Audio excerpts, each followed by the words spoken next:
हम सब उनके इस अतीत के घटनाक्रम को जाने तो कांग्रेस हमेशा दो मुहा रोल अदा करती है।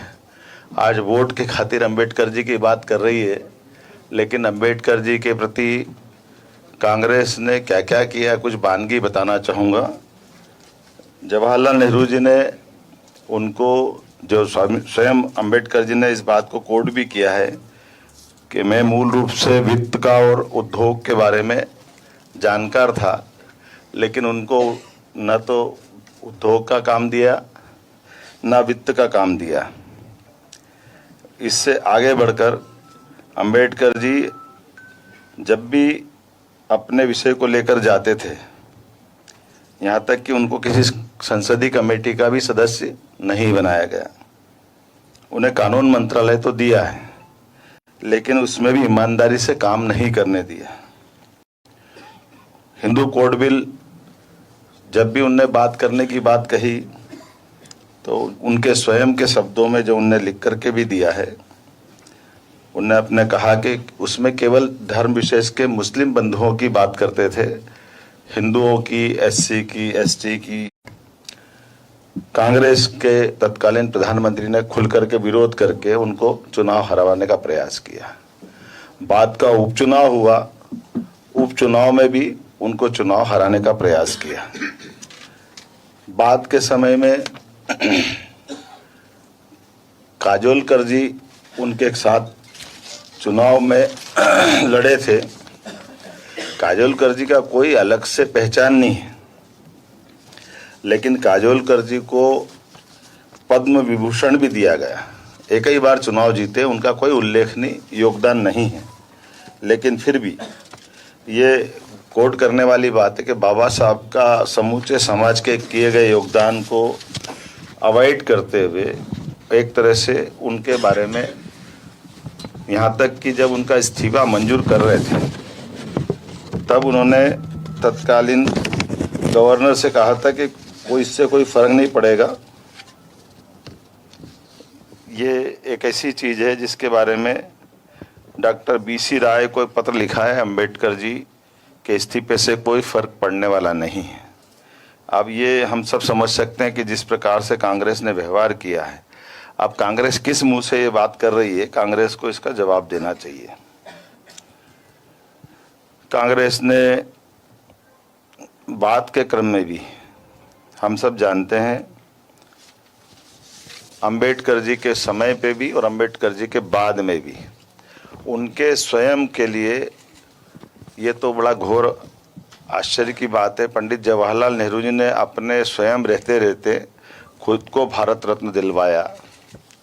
बाद में इंदिरा गांधी जी आई, उन्होंने भी भारत रत्न अपना उनको मिला। उनके बेटे राजीव गांधी को भी भारत रत्न मिला।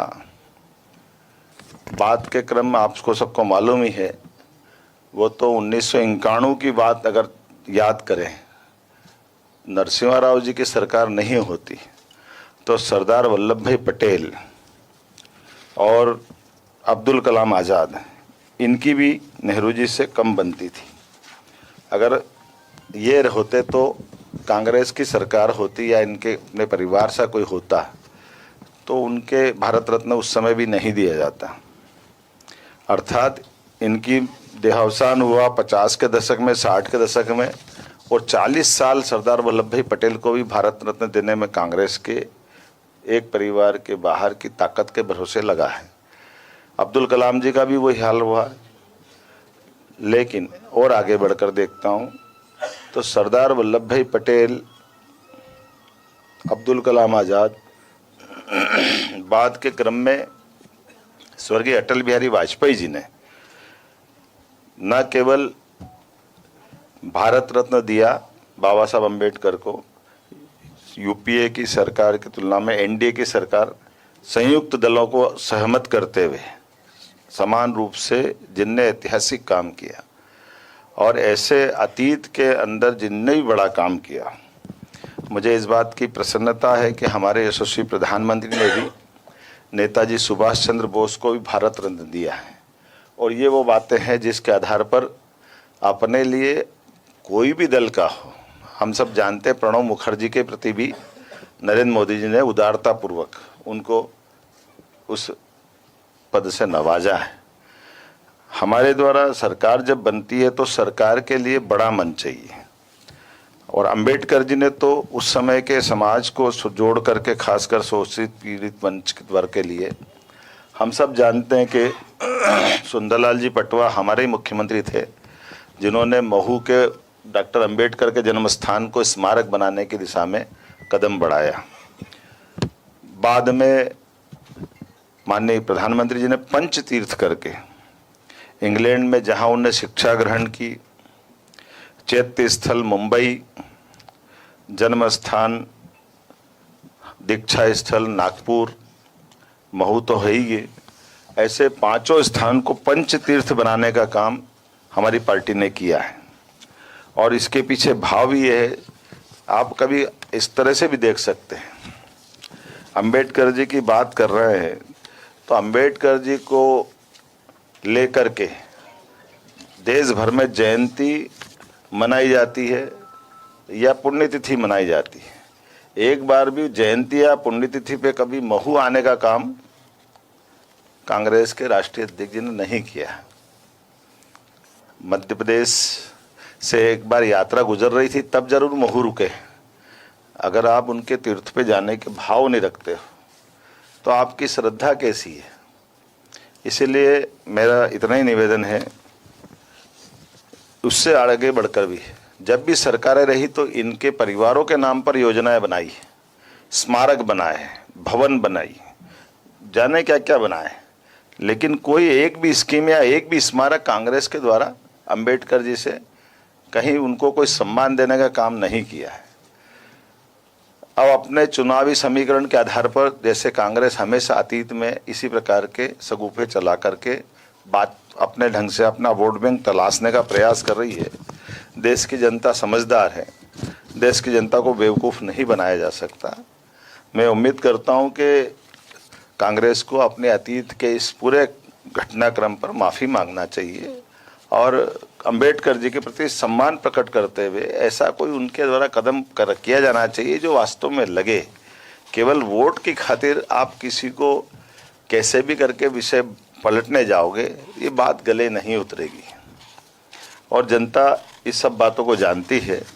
मैं उम्मीद करता हूं कि आज की प्रेस कॉन्फ्रेंस, चूँकि राष्ट्रीय स्तर के इसी विषय को लेकर के जोड़ी गई थी और अंबेडकर जी पर ही हमको बात करना है, मैं अपनी ओर से पुनः कांग्रेस के नेतृत्व से अपील करता हूं कि वो अपनी सही बात को सामने लाए, बल्कि उल्टे अपोजिशन के लीडर के नाते से दुनिया का सबसे बड़ा लोकतंत्र भारत है और प्रधानमंत्री के बाद सबसे बड़ा सम्मानीय पद नेता प्रतिपक्ष का है।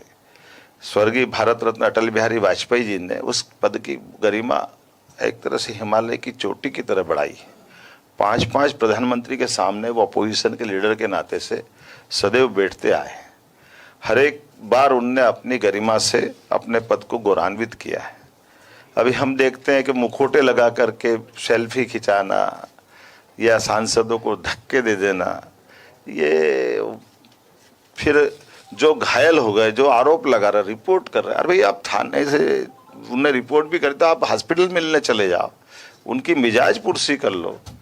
आप अहंकार में इतने डूबे हो कि हमने जो कर दिया वही सही, तो क्या दुश्मनी कर रहे हो आप? ये कैसा एक विषय है? इस विषय को समझने की जरूरत है। लोकतंत्र में जनता इस सब बातों के जवाब मांगती है। कांग्रेस बहुत पुरानी पार्टी है और कांग्रेस के लीडरों का अपना ये जो आचरण है ये उनको शोभा नहीं देता। मैं मानता हूँ कि इस तरह की बातों के बाल पे माननीय अमित शाह जी वो व्यक्ति है। जब मैं अपनी स्तर की बात करूं कि मैं अभी इन्वेस्टर समिट के लिए लंदन जा रहा था, तो माननीय पीएम साहब से, माननीय एचएम साहब से जब मिला था तो एचएम साहब ने कहा कि वो जो जहां रुके हैं आप लंदन में कार्यक्रम बने तो जरूर उनका जो 2 साल पढ़ करके लंदन में वो पढ़ने गए उस स्थान को जरूर देखना है। मैं जब वहाँ उस स्थान पे गया तो वहाँ के लोगों ने बताया कि वो आबादी वाली एक कॉलोनी है। तो जब हमारी सरकार ने तय किया लेने का तो 8-10 साल मतलब उसमें मुकदमा लड़ना पड़ा, क्योंकि वो उसको स्मारक नहीं बना देना चाहते थे इंग्लैंड के लोग। वो कह रहे थे कि इससे फिर हमारी निजता प्रभावित होगी, हमारी शांति प्रभावित होगी, कई लोग आएंगे जाएंगे, ये होगा वो। लेकिन माननीय HM साहब, माननीय अमित शाह जी और माननीय हमारे प्रधानमंत्री श्रीमान नरेंद्र मोदी जी का श्रद्धा है डॉक्टर अंबेडकर जी के प्रति। उन्होंने कहा नहीं, हमारा भाव ये है कि अंबेडकर जी से जुड़ा हुआ अगर उनका वो स्थान है जहाँ उन्होंने 2 साल पढ़ाई की है, उस स्थान को हम अपने तीर्थ की तरह ही लेंगे। ये हमारे अपने नेताओं का दृष्टिकोण है, माननीय अमित शाह जी का दृष्टिकोण है, और इसी तरह से उनने अपनी बात कही भी है। लेकिन कांग्रेस अपना तरीका लगाती है और जनता हर बार उनको मुंह की खानी पड़ती है। 14 हो, जब उनकी सरकार चली गई बुरी तरह से, तब वो उनको मजाक बना रहे थे माननीय मोदी जी का, बीजेपी का। 2019 में वो हार गए, फिर भी मजाक बना रहे थे। अभी 2024 में हार गए, फिर भी उनके अपनी तरीके लग रहे हैं। तो मैं मान के चलता हूँ कि जनता फैसला कर देती है। बेहतर है कि भारतीय जनता पार्टी ने भी लंबे समय तक अपोजिशन में रहकर अपने संगठन रचना को बना के जनता के बीच में विश्वास हासिल करने का प्रयास किया है। वो भी अपने तरह से, लोकतंत्र में यही एक तरीका होता है, इन तरीकों से ही बढ़ा जाता है और जनता फैसला कर देती है, और जनता के फैसलों से ही लोकतंत्र में सरकारों का गठन होता है।